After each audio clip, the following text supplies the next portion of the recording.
Beer lovers know the exquisite pleasure of a barrel-aged craft beer. Stored for months or even years in wooden barrels that once housed bourbon, whiskey, or other spirits, they absorb a unique enhanced essence in the process. Could the same be done then with the skulls of book lovers? The Exquisite Taste of a Book-Aged Skull, read by Bryan Moore. "Alas, great Uncle Nathan," Herb triumphantly stated, holding the pale orb on an extended arm a few feet from his face. "There is nothing quite like the exquisite taste of a book-aged skull." There wasn't the faintest hint of an echo as his words were absorbed by the insulating effect of the packed bookshelves. He moved his focus from the empty eye sockets of the skull he'd been holding to gaze in admiration at the book spines, occasionally broken by the pale, ironic grin of a human skull. 23 human skulls of die-hard, lifelong readers housed on shelves alongside a prestigious collection of first-edition books, the result of a lifetime of collecting. It had started off innocently enough, with just a single skull long before it evolved into a collection, and that first one was a very special skull indeed. When Herb considered the origin of his little obsession, it was startling how book collecting and skull collecting had snowballed that one into what it had become. That odd, weathered, and cracked book, and how it had led to his unique experience with this particular skull he was holding in the middle of his secret basement library in a pose he imagined might be reflective of Hamlet in the graveyard. The skull was older, drier, and it was relatively light, maybe between 2 and 2.5 pounds. It hadn't always been light, of course. When he'd first received it, it had to have been at least twice the weight it now was. "You'd be surprised," his great-uncle Nathan had whispered to him across the table of an old Irish pub, "how much fat and liquid are in human bone. It can grease out for years."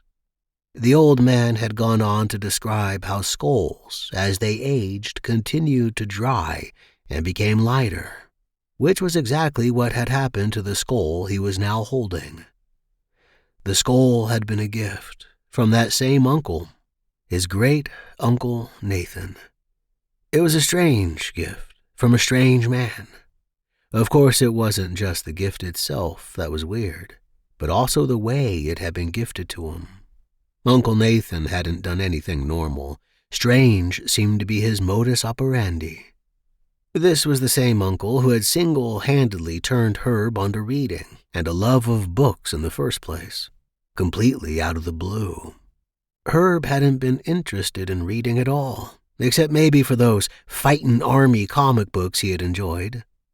But he didn't really read those so much as browse through them to look at the drawings of army tanks and jeeps and planes in action. The other comic books, the funny ones, the superhero ones, none of them had interested him. Nothing about reading had interested him, in fact. Not until Uncle Nathan placed that book in his hands.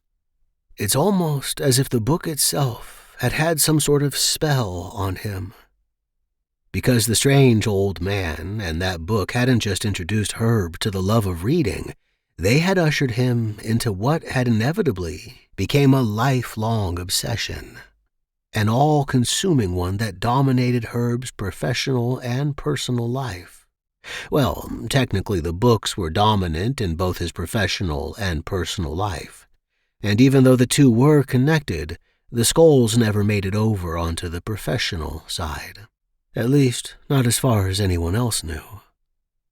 That fateful day where that first important book exchange occurred was as vibrant and bright to Herb now, some 50 years later, as it had been on that hot and windy August afternoon when he and his folks had been spending a few days at his uncle's cottage.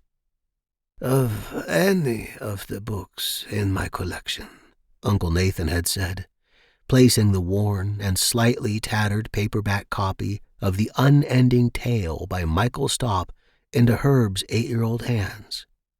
"This is the one I think you will truly love, Herbert." Herb had just stared at the old man, confused and, to be honest, a little frightened. The elderly man had appeared seemingly out of nowhere. Even at 8 years old, Herb was baffled by the fact that the old man, who didn't so much walk as shuffle his way about, could come up behind him without the boy hearing a single thing. Not the pole drag sound of his slipper-covered feet on the hardwood floor of the cottage. Not the creak of those old floorboards that effectively announced in no uncertain terms the movement of anyone from anywhere inside the 4-room cottage to anyone else inside. You simply couldn't take a single step without the anguished shriek of those weathered and rustic joints of wood protesting. And yet, while Herb had been standing at the bookshelf, wondering why and how anyone would want to have anything that boring-looking taking up so much space, row after row of spines of books that lined the shelves from floor to ceiling, the man had somehow snuck up on him and placed one of his hands softly upon the boy's shoulders. "Looking for something to read, Herbert?" Uncle Nathan had said in a voice that sounded like a ceramic mug of gravel and marbles being slowly stirred. "Yes," Herb said, the lie coming out of his mouth before he'd even turned his head to look up at the old man. "Good," the man said in a hoarse whisper, dragging out the pronunciation of the word as if it contained at least 3, perhaps 4 syllables instead of 1. That's when the eldritch man, his grandmother's brother, slowly lifted his hand up to the top shelf, a spot that was still a couple of feet higher than Herb could reach, adeptly plucked a small hardcover book from the shelf, and placed it into the boy's hands. "This is the best book ever," the man said in that same gravelly voice, with a strength and conviction he had never before heard in another person. "It will introduce to you the power and magic that books can offer, the worlds, the possibilities, the wonders of the universe." The book was old, weather-worn, dry and cracked. Herb briefly felt the cool and dry, cracked skin of his uncle's hand as it brushed against his own tender and now moist palms while handing it over to him. The feel of the book was as brittle and desiccated as the man's hands, almost as if it were an extension of the man's own skin.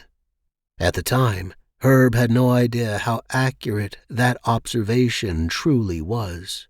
The memory of that pivotal moment in his life was still strong in Herb's mind. He dwelled on it often. The way the man had managed to sneak up on him while walking on a surface that never didn't creak. The serious tone in his voice, as if he were handling a volatile explosive, because he later learned that the book had only been produced a couple of years earlier, and yet the copy his great-uncle had handed to him had seemed ancient, hundreds of years old, like the old man himself. At the time, though, he had been more fixed on the man's words and the way he described the book with such passion and conviction. Herb looked up from the book and up at the old man's wrinkled and leathery face. "This book," his uncle went on, and his eyes pinned Herb to the spot. He didn't think he could move 1 inch, even if a handful of spiders were tossed onto the back of his neck and started crawling in all directions. "Could be the only book you ever need to read, because it contains within it every single other book, every single other story ever told, ever to be told, or ever to even be imagined." He raised one gnarled hand up to the side of his own face and tapped the side of his head near the temple. "The only other vessel that can hold even more stories, even more magic, even more wonder, even more endless possibilities is this one. All that we know about the universe, all of the sciences, the philosophies, the literature, the music, the art that graces our world was first imagined within this sphere of bone. Books have been, and will likely remain, the most efficient way to capture and relay all of those things from generation to generation. But never forget, Herbert, that they were made possible because of the infinite universes that exist inside our skulls." Herb looked down at the book, then back up at his uncle. "Never forget that," the old man said, again tapping on the side of his head. That same head which had been delivered to him by courier, without the hair, flesh, muscles, or eyes, 15 years later. It had come in a beautiful and stylish hat box with a brief handwritten note from his uncle, the same skull Herb held in his hands now as he reflected on that day.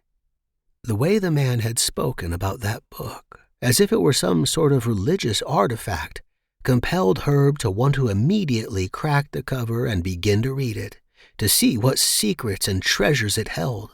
He hadn't even balked at the fact that there were very few illustrations in it.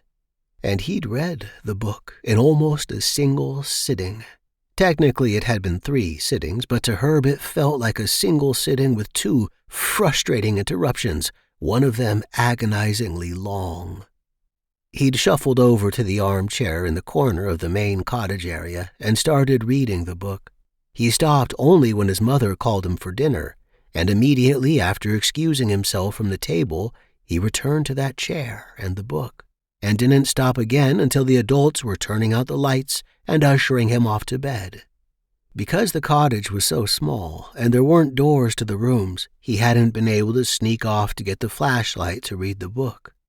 And so instead he willed himself to sleep so he wouldn't have to lay in agony thinking about the book that he just wanted to keep reading. And when the first hint of morning sunlight came, enough that he could make out the words on the page, he popped out of bed, grabbed the book, and sat with it again until he had finished it. "It was amazing, Uncle Nathan," Herb had said, standing at the old man's side while the elderly gentleman sat on the stool at his desk in the taxidermy workshop attached to the front entrance of the cottage. "I knew you would like it," the man had said, without stopping the puttering he was doing. "What should I read next?" "All of it." "All of it?" "Yes." The old man continued to talk, without once turning his head to regard his nephew.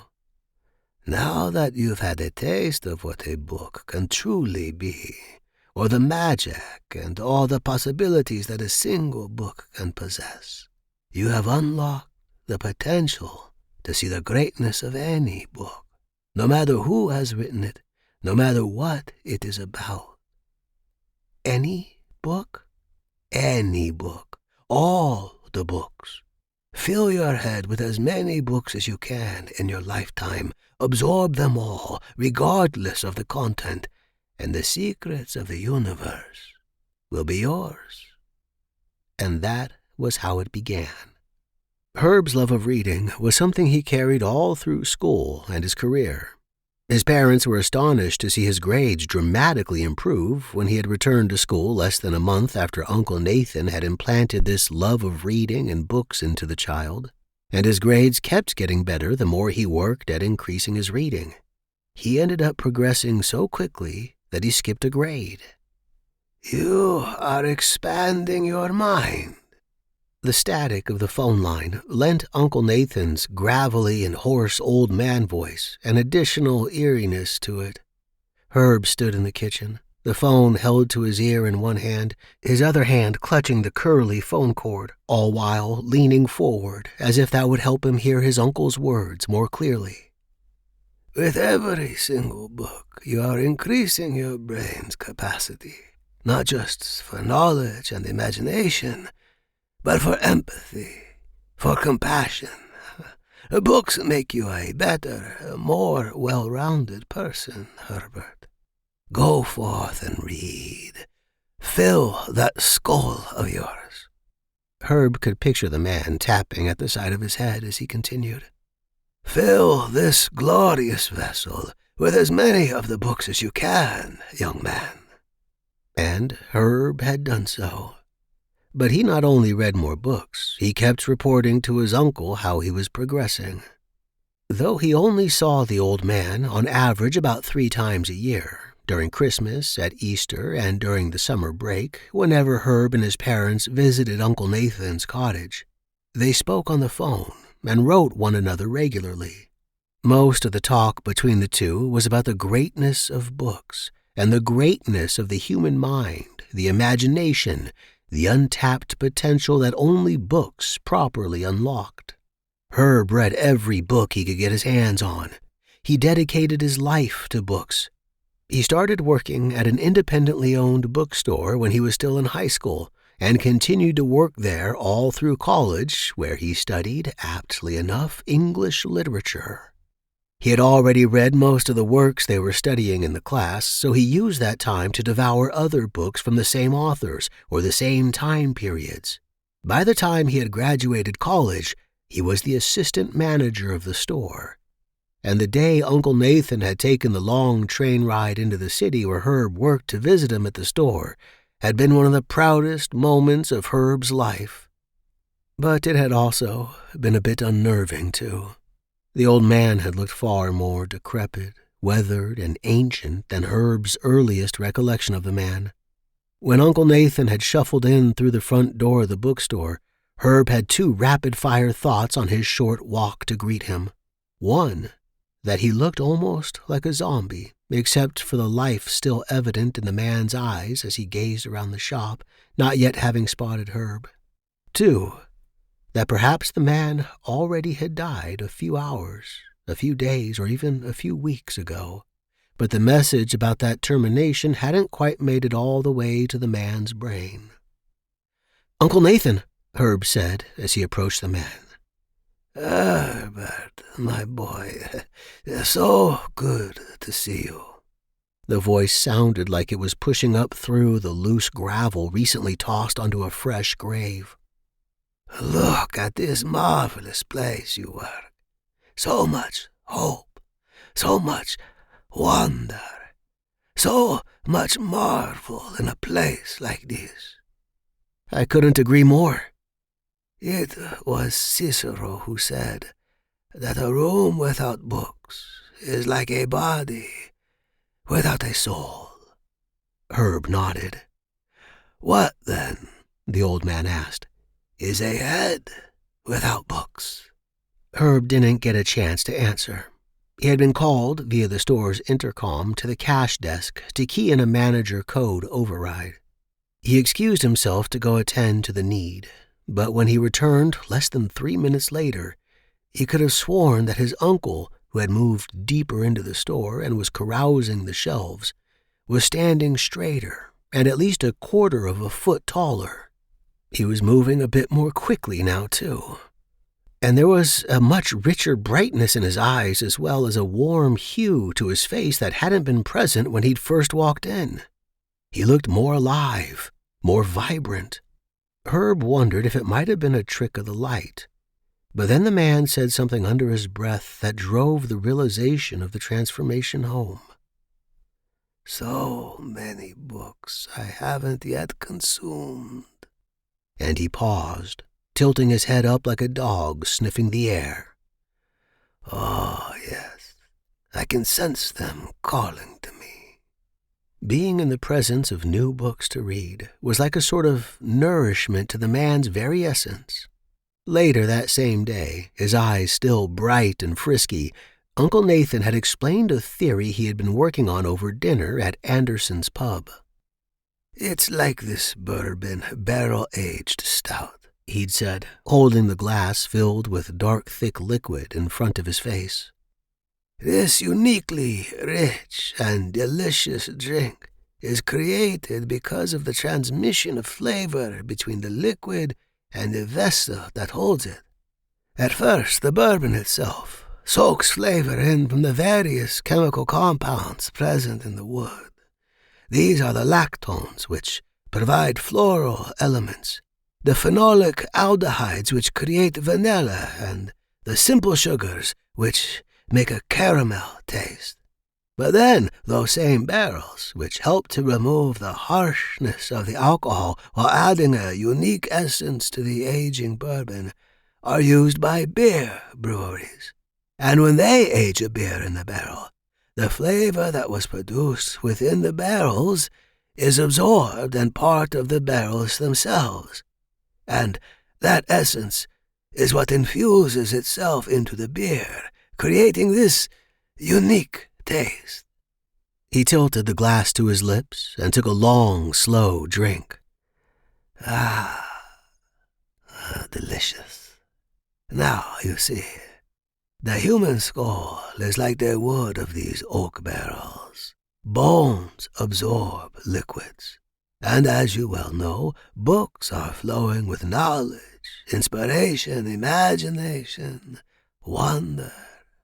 The ideas the books hold are quite fluid. They have flowed from the writer to the page, and from the page to your mind, and from your mind.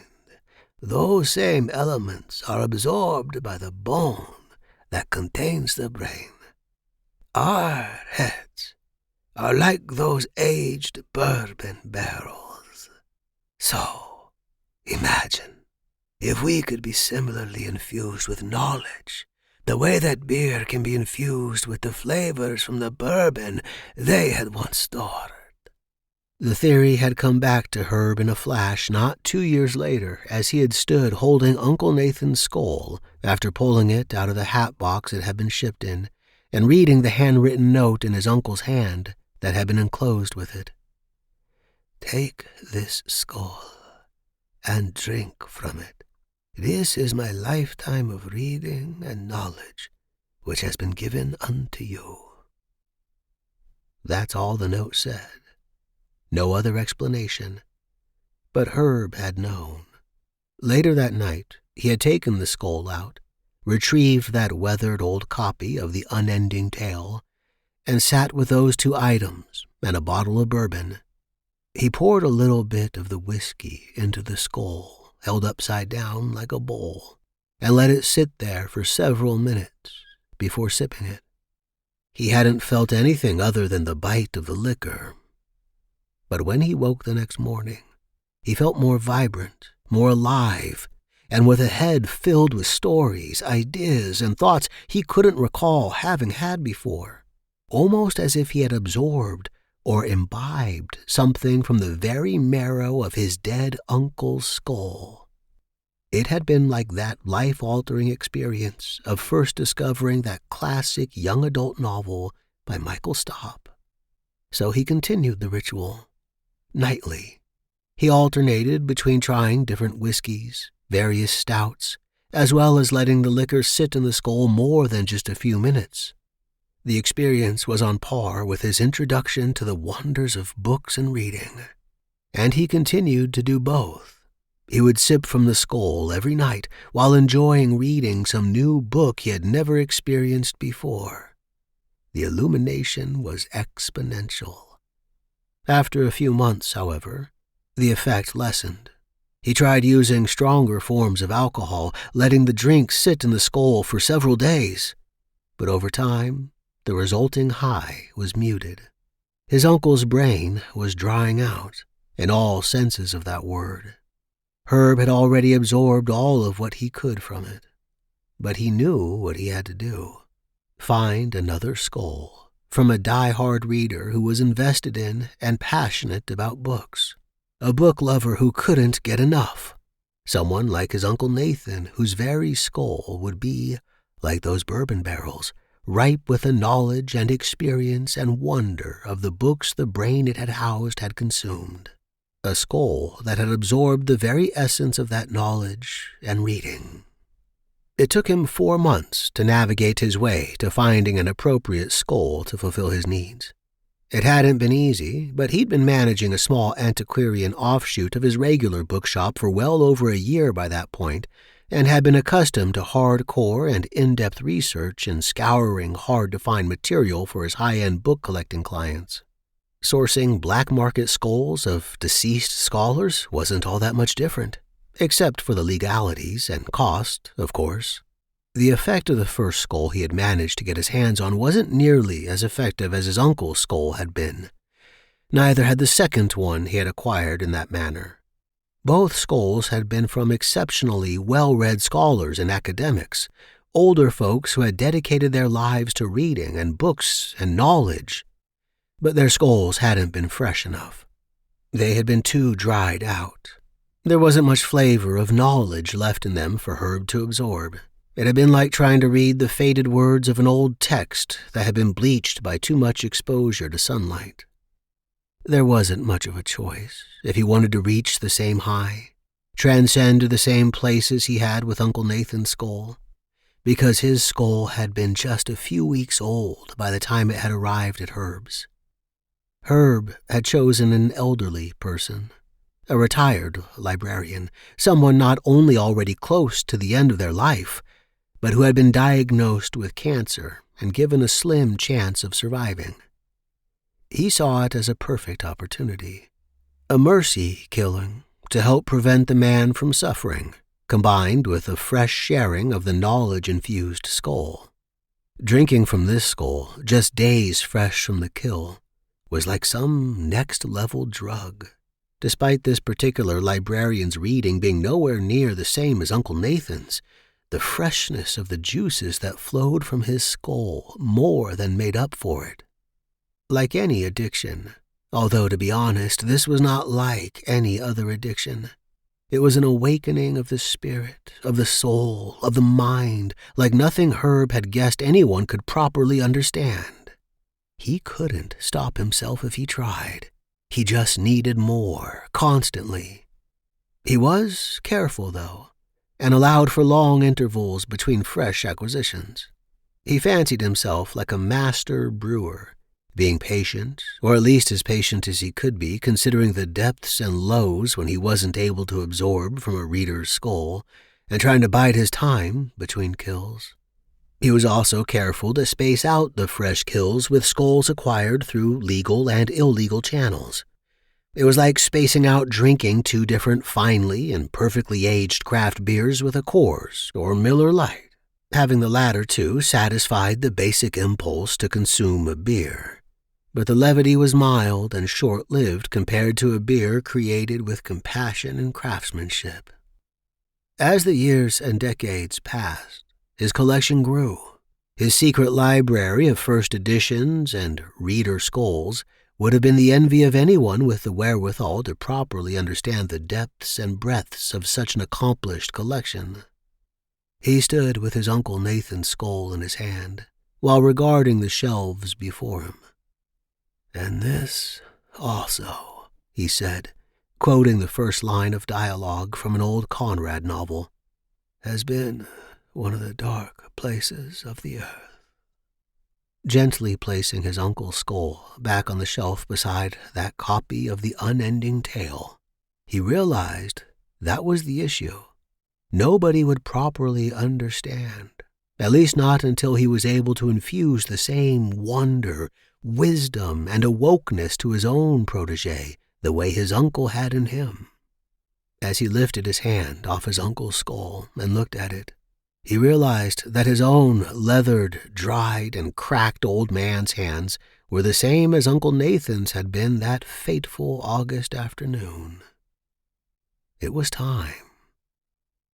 The next morning, in the bookstore Herb owned, the one he had named Best Book Ever in honor of that first book his Uncle Nathan had handed to him, Herb regarded the young book clerk he had hired 6 months earlier. She was standing at the wall across from the cash desk, in front of the small antiquarian section shelves of the store, seemingly in awe of the historic text before her. Julie, a recent college English literature graduate, had been the most passionate young book lover Herb had ever hired. Her thirst for new books to read, her delight in discussing great books with customers, had reminded Herb of his own magical journey. Yes, she would be perfect. Herb slowly approached her, realizing that despite the arthritis in his knees and the overall aching of his lower back and joints, he was able to move quickly and quietly, almost in a predatory fashion. "This," he said as he arrived at her back and watched as she started, not having heard him sneak up behind her, "is the best book ever." As she turned to look at him, he continued, holding out the copy of The Unending Tale by Michael Staub. "I know that you already appreciate and understand the special calling of being a lifelong book lover. I can smell it in your bones. But this book will reintroduce to you in a whole new way to the power and magic that books can offer, the worlds, the possibilities, the wonders of the universe. Of any of the books in this store, this is the one I think you will truly love, Julie." Julie smiled at him as she accepted the old, weathered book into her hands. Herb felt an almost perceptible, deeper acceptance was also taking place. He was feeling the tingling of satisfaction that he had found someone who would not only be able to eventually absorb his entire lifetime of reading, but take it to exceptional new levels. "Come on," he said. "Let's close early and go grab a drink at the pub down the street. They have a new barrel-aged bourbon stout on tap." "Oh, I love barrel-aged." That special and dark gleam in her eyes suggested that she would be, like him, obsessed to the marrow.